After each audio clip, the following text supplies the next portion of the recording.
Welcome bye क्वाइज education channel पे आप सभी का हार्दिक अभिनंदन है। देखो आज अपन यहाँ पर आप देख सकते हो वैसे बीएसटीसी मॉडल पेपर सॉल्यूशन लेके आया हूँ मैं यहाँ पर। ठीक है, वैसे तो ये कहा जाता है कि भाई बीएसटीसी के लिए है, लेकिन जो राजस्थान जीके है वो सभी एग्जामों के लिए आपको फायदेमंद रहेगी। तो आप चाहो तो इस पूरे मॉडल पेपर को ध्यान से पूरा देखें, एक एक क्वेश्चन को हल करें। मैं पूरे जो मॉडल पेपर में जो क्वेश्चन आएगा उसके आसपास जितने भी क्वेश्चन बनेंगे वो भी आपको मैं जल्दी जल्दी बता दूंगा। तो ठीक है, तो आप भी अपनी तैयारी को परखें और चेक करें अपने आप को कि आपकी तैयारी किस प्रकार से चल रही है। ठीक है, चलो अपन चालू करते हैं।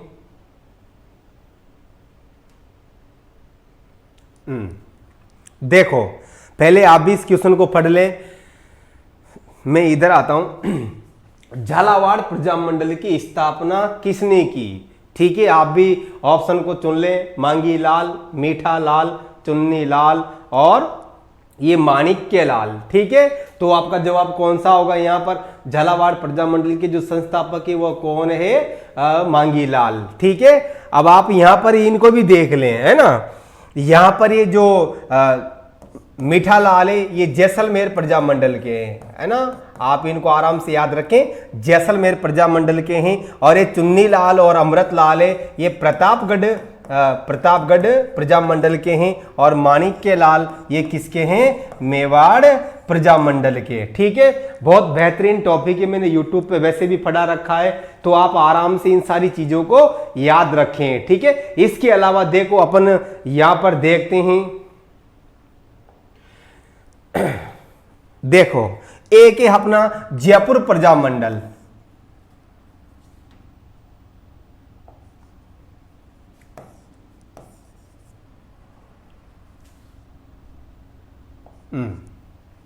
हमारा ये जयपुर प्रजामंडल, जयपुर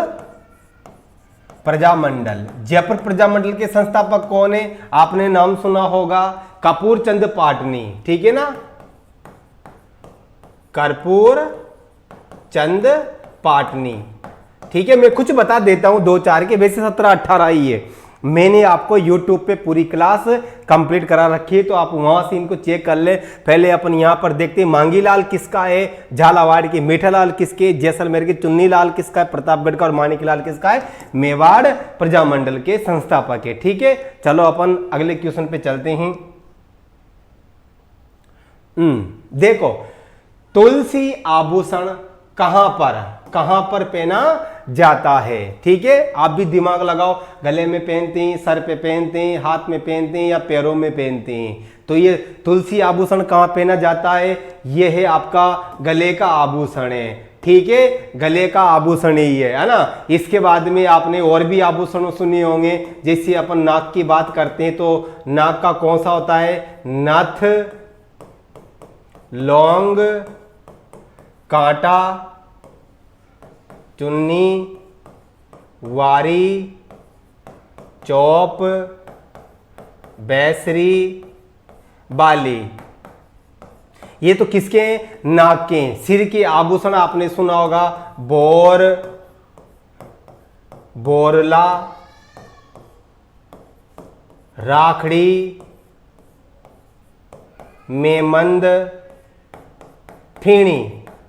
ये सब याद करने पड़ते हैं। देखो बहुत बेहतरीन टॉपिक है। सिर के कौन कौन से हैं, है ना। सिर के कौन कौन से हैं? बोर, बोरला, राखड़ी, मेमंद, फीणी। ये तो आपके सिर के हो गए। हाथ के आपने सुना होगा, हाथ के बहुत सारे आते हैं। कंगन आती है ना। और पैर के भी आभूषण बहुत सारे हैं, जिसमें अपन बोलते हैं तेधड़। सबसे मेन है तेधड़। ठीक है ना, तो इस प्रकार से आप इन आभूषणों को भी याद रखें। चलो आगे चलते हैं अपन अगले क्वेश्चन पे। केला देवी का मेला किस महीने में लगता है? ठीक है, आप पहले चेक कर लें आराम से। चैत्र में लगता है, फाल्गुन में लगता है, भाद्रपद में लगता है या फिर ज्येष्ठ में लगता है? तो अधिकांश हमारे देखो राजस्थान जीके में प्रश्न आता है तो जनवरी, फरवरी, मार्च नहीं पूछता है। आपको हिंदी में महीनों के नाम याद होनी चाहिए, कौन सा मेला किस में लगता है ये भी आपको याद होना चाहिए। तो केला देवी का किस में लगता है? चैत्र माह में केला देवी का मेला लगता है। मैं आपको केला देवी चैत्र महीने की और मेले बताता हूं। तो मैं एक ट्रिक है बहुत शानदार है, यहां पर देखें, मैंने महावीर व शीला को केला व फूल दिया, केला व फूल दिया, जिसे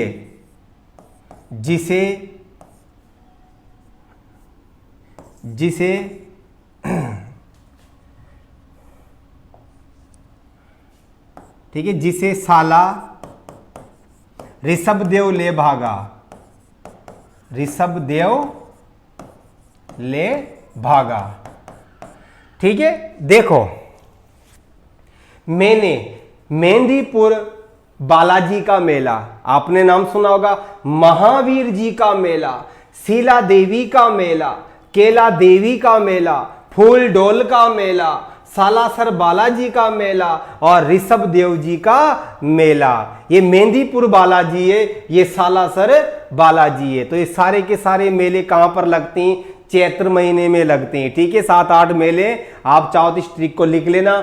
मैंने महावीर व शीला को केला व फूल दिया, जिसे साला ऋषभदेव ले भागा। तो आपको ये चीज समझ में आ गई होगी। देखो, राजस्थान में सर्वाधिक मेले कहां पर लगते हैं, कौन से महीने में लगते हैं? भाद्रपद के महीने में सर्वाधिक मेले लगते हैं। आपने सुना होगा बहुत सारे त्योहार भी आते हैं, गोगा नवमी आती है भाद्रपद में, गणेश चतुर्थी आती है, कृष्ण जन्माष्टमी भी आती है, गोगा नवमी, तेजा दशमी, डोल 11 है ना, बच्च बारस वगैरह, और भी बहुत सारे त्योहार आते हैं भाद्रपद के महीने में। ठीक है, और ज्येष्ठ के महीने में फेमस मेला भी लगता है अपना सीताबाड़ी का मेला। ठीक है, चलो अपन आगे चलते हैं अगले क्वेश्चन की ओर।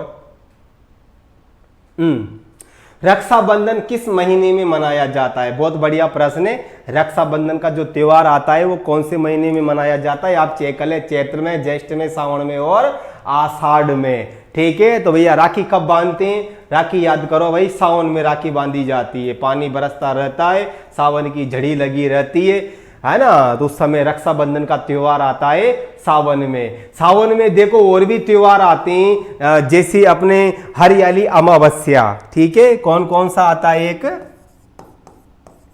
हरियाली अमावस्या, हरियाली अमावस्या आता है।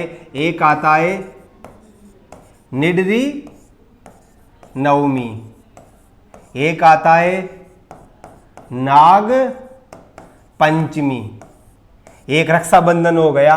तो सावन के त्योहार भी आप याद रखो। सावन में महिला घर से बाहर निकली तो नाग ने उसे खा लिया, है ना। एक तो ये याद रखना, सावन में घर से बाहर निकली झूला झूलने तो निडर रही, वो किसी से डरी नहीं, है ना।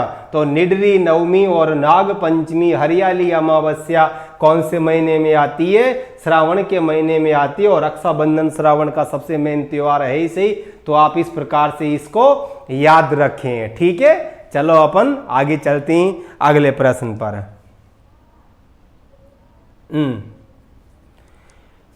हाथी मना नृत्य का संबंध किस जनजाति से? बहुत बढ़िया प्रश्न है भाई। हाथी मना नृत्य का संबंध किस जनजाति से है? तो आप दिमाग लगाओ भाई, भील, गरासिया, डामोर और सहरिया जनजाति। ठीक है, तो इसका आंसर कौन सा रहेगा? भील जनजाति रहेगा। यहाँ पर क्या रहेगा? भील जनजाति। भीलों के आपने सुने होंगे, बहुत सारे हैं भीलों के, आप याद रखना। मैं यहाँ लिख देता हूं, गेर, गौरी, राई, युद्ध,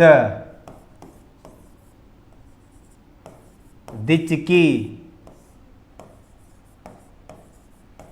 घुमरा, हाथी मना, रमणी, नेजा। ठीक है, ये सारे के सारे किनके हैं? गेर, गौरी, राय, युद्ध, धिचकी, घुमरा, हाथी मना, रमणी, नेजा, ये सब कुछ किसके हैं? भीलों के। गरासियाओं की भी आपको याद रखने पड़ेंगे। तो गरासियाओं के कौन कौन से हैं? लूर, लूर, कूद, मांदल, मोरिया, ज्वारा, वालर, ये किन के हैं? गरासियाओं के हैं। ठीक है। डामोर, मावलिया, ठीक है। इसके बाद में सहरिया जनजाति का कौन सा होता है? शिकारी। ये आपको सहरिया का याद रखना है। शिकारी नृत्य और स्वांग नृत्य, स्वांग, ये आपको भी सारी की सारी जानकारी याद रखनी। इसका आंसर तो कौन सा हो गया? भील। ठीक है। चलो अगले प्रश्न पे चलते हैं अपन। तौल आंदोलन का संबंध किस प्रजामंडल से है? यार लगाओ दिमाग, बहुत बढ़िया प्रश्न है। तौल आंदोलन का संबंध किस प्रजामंडल से रहा है? इसका संबंध कौन से क्षेत्र विशेष से रहा है? तो आप दिमाग लगाओ, अलवर, जयपुर, मारवाड़ और कोटा। ठीक है। तो इसका आंसर कौन सा रहेगा? तौल आंदोलन, मारवाड़। आपका आंसर क्या रहेगा? मारवाड़। देखो, एक तो इसमें तौल आंदोलन चला था, आपने भी सुना हो, नहीं सुना हो सुन लेना। पर तौल आंदोलन है एक, इसके बाद में मारवाड़ में चला, मनाया था कृष्णा दिवस, ठीक है ना, और एक मनाया था शिक्षा दिवस। ये आपको याद रखना है, कृष्णा दिवस और शिक्षा दिवस। और तौल आंदोलन का संबंध, तौल आंदोलन का मतलब क्या होता है आप जानते हो। देखो उस समय वहां पर क्या हुआ था, जो राजा महाराजाओं ने क्या किया, जमींदारों ने तौल आंदोलन, जो 100 तोला, 100 बराबर 80, ठीक है, यानी कि जो एक तोला होता 100 शेर है ना, एक शेर बराबर 100 था, उसको किस में बदल दिया इन्होंने? 80 में बदल दिया। इसलिए कौन सा हुआ? तौल आंदोलन। ठीक है। मारवाड़ आपको याद रखना है, और कृष्णा दिवस को, शिक्षा दिवस को भी आप याद रख सकते हो। ठीक है। चलो आगे बात करते हैं अपन अगले प्रश्न पे। लगाओ दिमाग। What are the Indian states? पुस्तक किसने लिखी? बहुत ये प्रश्न कभी पेपरों में पूछा नहीं गया, पर पूछ लिया ना उस दिन, यूं मान लो कि फिर पूछ ही लिया है ना। तो देख लो आप, what are the Indian state, पुस्तक किसने लिखी? तो लगाओ दिमाग, माणिक्यलाल वर्मा। ठीक है। माणिक्यलाल वर्मा नहीं है, सॉरी, विजय सिंह पथिक। इसका आंसर क्या आएगा? विजय सिंह पथिक, है ना। कौन सा आएगा? विजय सिंह पथिक। माणिक्यलाल वर्मा ने एक पंचीड़ा गीत गाया था, आप याद रखना, बहुत फेमस है पंचीड़ा। और विजय सिंह पथिक के बारे में अपने खूब बातें करी किसान आंदोलन में, ठीक है ना। और इसके बाद में अपन अर्जुन लाल सेठी का संबंध जयपुर जिले से रहा है, इन्होंने जैन विश्व भारती वगैरह बहुत कुछ काम किया है। तो अपना आंसर कौन सा रहेगा इसका? विजय सिंह पथिक। चलो अपन आगे बढ़ते हैं। राय सिंह को जोधपुर का प्रशासक कब बनाया गया था? बहुत बढ़िया प्रश्न है। राय सिंह को जोधपुर का प्रशासक किसने? अकबर ने, है ना।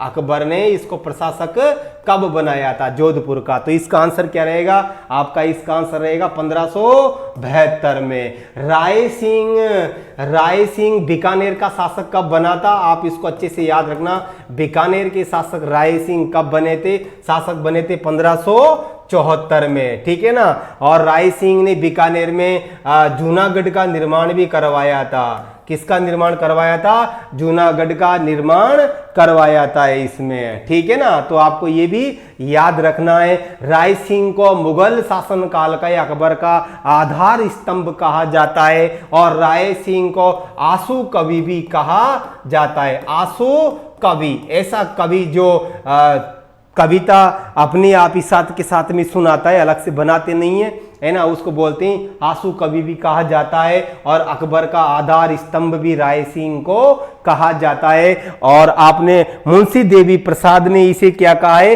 राजपुताने का कर्ण, ठीक है। आप ये भी याद रखें, मुंशी देवी प्रसाद ने इसे क्या कहा है? राजपुताने का कर्ण। मुंशी देवी प्रसाद ने क्या कहा इसे?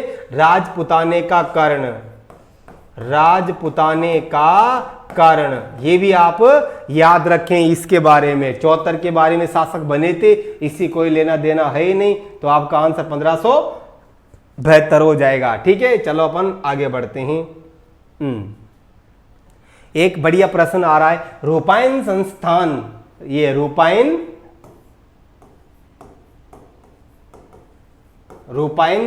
संस्थान की स्थापना किसने की? बहुत बढ़िया प्रश्न है, लगाओ दिमाग। कोमल कोठारी, हरिभाऊ उपाध्याय, जमनालाल बजाज और अर्जुन लाल सेठी। तो इसका आंसर क्या रहेगा? कोमल कोठारी, है ना।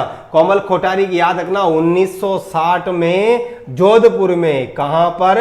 जोधपुर में। जोधपुर में एक स्थान है, कौन सा? बोरुंदा, बोरुंदा, है ना। इस बोरुंदा में किसकी स्थापना करी थी? रूपायन संस्थान किसने करी थी? कोमल कोठारी ने। ये आपको याद रखना है, सन भी याद रखना, बहुत बार पूछा गया है। रूपायन संस्थान की स्थापना कब हुई थी? 1960 में बोरुंदा, जोधपुर में कोमल कोठारी के द्वारा की गई थी। ठीक है, चलो अपन अगले प्रश्न पे चलते हैं। चलो अगला प्रश्न देखते हैं अपन। यहां पर एल्फीसॉल्स मृदा कहां पाई जाती है? देखो ये वैज्ञानिक विश्लेषण के अनुसार है ना, एल्फीसॉल्स, है ना। तो आप बताओ इसमें एल्फीसॉल्स मृदा कहां पाई जाती है? तो इसमें जोधपुर, बीकानेर, गंगानगर और भरतपुर में। देखो इसका मतलब होता है, एल्फीसॉल्स का मतलब जलोढ़ मृदा। कौन सा? जलोढ़ मृदा या उपजाऊ मृदा। ठीक है, तो ये कहां पर पाई जाती है? अपने भरतपुर क्षेत्र में। ठीक है ना। कौन सी? एल्फीसॉल्स। अलवर, भरतपुर, धौलपुर, करौली, सवाई माधोपुर, टोंक, दौसा, जयपुर और थोड़े बहुत कोटा क्षेत्र में कौन सी मिट्टी पाई जाती है? अपनी एल्फीसॉल्स। एक होती है, आपने नाम सुना हो तो, वर्टिसॉल्स। वर्टिसॉल्स पाई जाती है हाड़ौती में। कहां पर पाई जाती है? हाड़ौती में, बाराकोटा, बूंदी, झालावाड़ में। कौन सी? वर्टिसॉल्स। इसका दूसरा नाम क्या है? काली मृदा। हिंदी में क्या बोलती है इसको? काली मृदा, कपासी मृदा। ठीक है, वर्टिसॉल्स को कहा जाता है हाड़ौती में, ये याद रखना आप। ठीक है, इसके बाद में आपने सुना होगा एंटीसॉल्स। एंटीसॉल्स, ये एंटीसॉल्स राजस्थान में सर्वाधिक पाई जाती है। इसको बोलते हैं बलुई, बलुई रेतीली मृदा। कौन सी? बलुई रेतीली मृदा। पश्चिमी राजस्थान में पाई जाती है, जैसलमेर, बाड़मेर में, जैसलमेर, बाड़मेर, चूरू वगैरह में कौन सी मिट्टी पाई जाती है? अपनी एंटीसॉल्स। एंटीसॉल्स के थोड़ा इधर कौन सी मिट्टी होती है?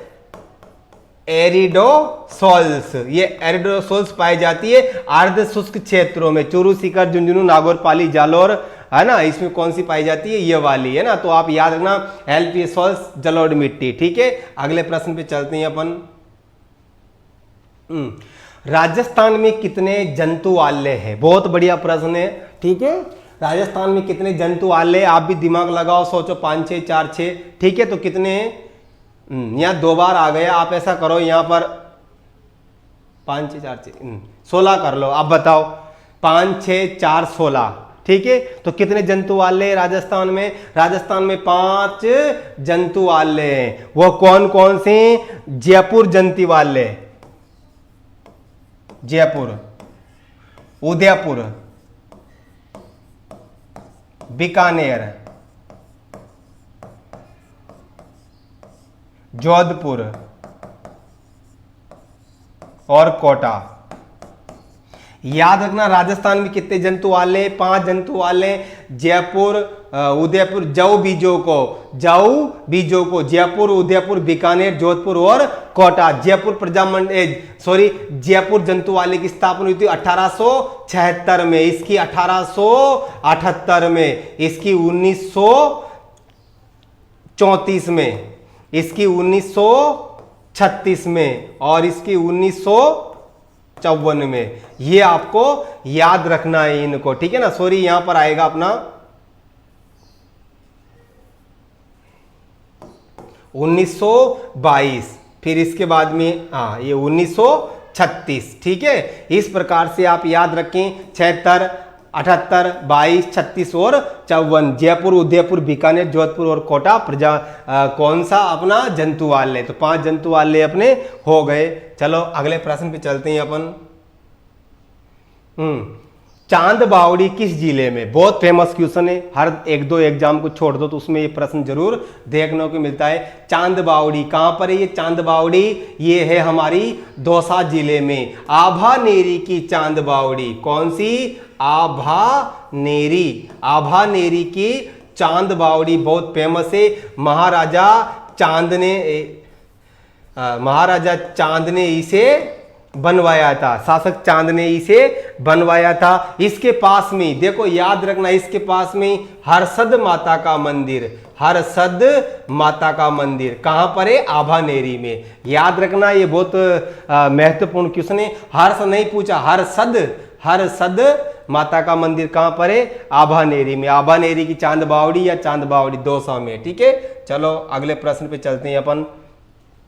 केवलादेव घना पक्षी विहार को यूनेस्को की विश्व विरासत में कब शामिल किया गया? बहुत गजब का प्रश्न है भाई। केवलादेव घना पक्षी विहार, ठीक है, कब इसको किया? 1985 में। और आपने सुना होगा सांबर को, सांबर को कब यूनेस्को में शामिल किया गया? सांबर क्या है? नम भूमि, आर्द्र भूमि, साइलेंट वेल है ना, नम भूमि या आर्द्र भूमि। राजस्थान में सिर्फ दो ही आर्द्र भूमियां हैं, एक तो केवलादेव घना पक्षी विहार और एक सांबर। केवलादेव को कब घोषित किया था? 1985 में। और इसको कब किया था? 1991 में। और 2013 में आपको पता हो तो 6 दुर्गों को यूनेस्को की विश्व विरासत में शामिल किया गया था। आम, गाजर, चीकू। कौन कौन सी वो ट्रिक? आम, गाजर, चीकू। ठीक है, याद रखना 1985 में तो केवलादेव घना पक्षी विहार, 1991 में सांबर को, ठीक है, सांबर झील, सांबर झील को आर्द्र भूमि, 2013 में 2013 में किसको? 6 दुर्गों को शामिल किया है। आमेर का किला, गागरोन का दुर्ग, जैसलमेर का दुर्ग, रणथंभौर का दुर्ग, चित्तौड़ का दुर्ग और कुंभलगढ़ का दुर्ग। ठीक है, याद रखना, आमेर का किला, गागरोन का किला, जैसलमेर का किला, रणथंभौर का किला, चित्तौड़ का किला, कुंभलगढ़ का किला यूनेस्को की विश्व विरासत में शामिल किया गया था। कब? 2013 में। और यह भी याद रखना 2010 में कालबेलिया को, कालबेलिया, ठीक है, 2010 में किसको शामिल किया गया था? कालबेलिया को विश्व धरोहर में शामिल किया गया था। और 2019 में भी याद रखना जयपुर परकोटा, जयपुर परकोटा को भी शामिल में किया गया। राजस्थान का एकमात्र शहर है जिसको यूनेस्को की विश्व विरासत में शामिल किया गया है, जयपुर परकोटा। इंडिया में सिर्फ 2 ही है, एक तो हैदराबाद और एक अपना जयपुर परकोटा। तो राजस्थान वाला जरूर आप याद रखें, ठीक है। 7-8 है जिनको आप अच्छे से याद रखें, 1985 में, 2013 और 2019 में, ठीक है। चलो अगले प्रश्न पे चलते हैं अपन। वेली किशन रुक्मणीरी किसकी रचना है? बहुत बढ़िया प्रश्न है भाई। वेली किशन रुक्मणीरी किसकी रचना है? तो कल्याणमल की है, सूर्यमल मिश्रण की है, राय सिंह के, पृथ्वीराज राठौड़ की है। तो इसका आएगा पृथ्वीराज राठौड़। इसको पृथ्वीराज चौहान नहीं समझे, पृथ्वीराज राठौड़। ये किसके दरबार में था भाई? ये था अकबर के दरबार में था, ठीक है। अकबर का प्रसिद्ध कवि वगैरह था ये। और राय सिंह ने एक ग्रंथ लिखा था, राय सिंह महोत्सव। कौन सा? राय सिंह महोत्सव। ये राय सिंह महोत्सव लिखा था। और सूर्यमल मिश्रण हाड़ौती के प्रसिद्ध लेखक कवि है। वंश भास्कर, आपने नाम सुना होगा, वंश भास्कर। ये वंश भास्कर किसकी रचना है? सूर्यमल मिश्रण की। और ये बीकानेर के शासक है राव कल्याणमल, ठीक है। चलो अपन अगले प्रश्न पे चलते हैं इसके बाद में। चलो ये हमारे पास में जो क्वेश्चन थे एक बार चेक कर लेते हैं।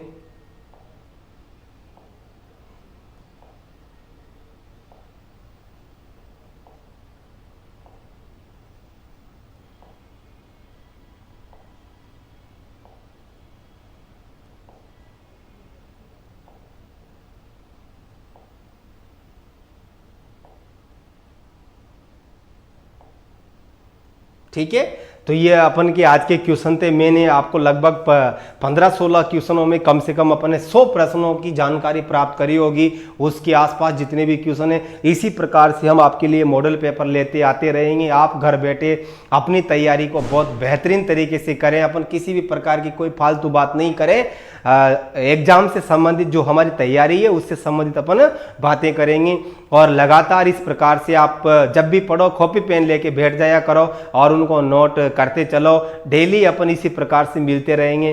लेके प्रश्न अपन 15, 16 या 20 के आसपास आएंगे, पर कम से कम आप डेली के आप कितने प्रश्न, लगभग आप डेली के 100 प्रश्न सीख के जाओगे यहाँ पर। और हमारी लगातार थ्योरी की क्लासें भी निःशुल्क उपलब्ध है, तो आप उनको भी आराम से देख सकते हो। ठीक है, चलो धन्यवाद।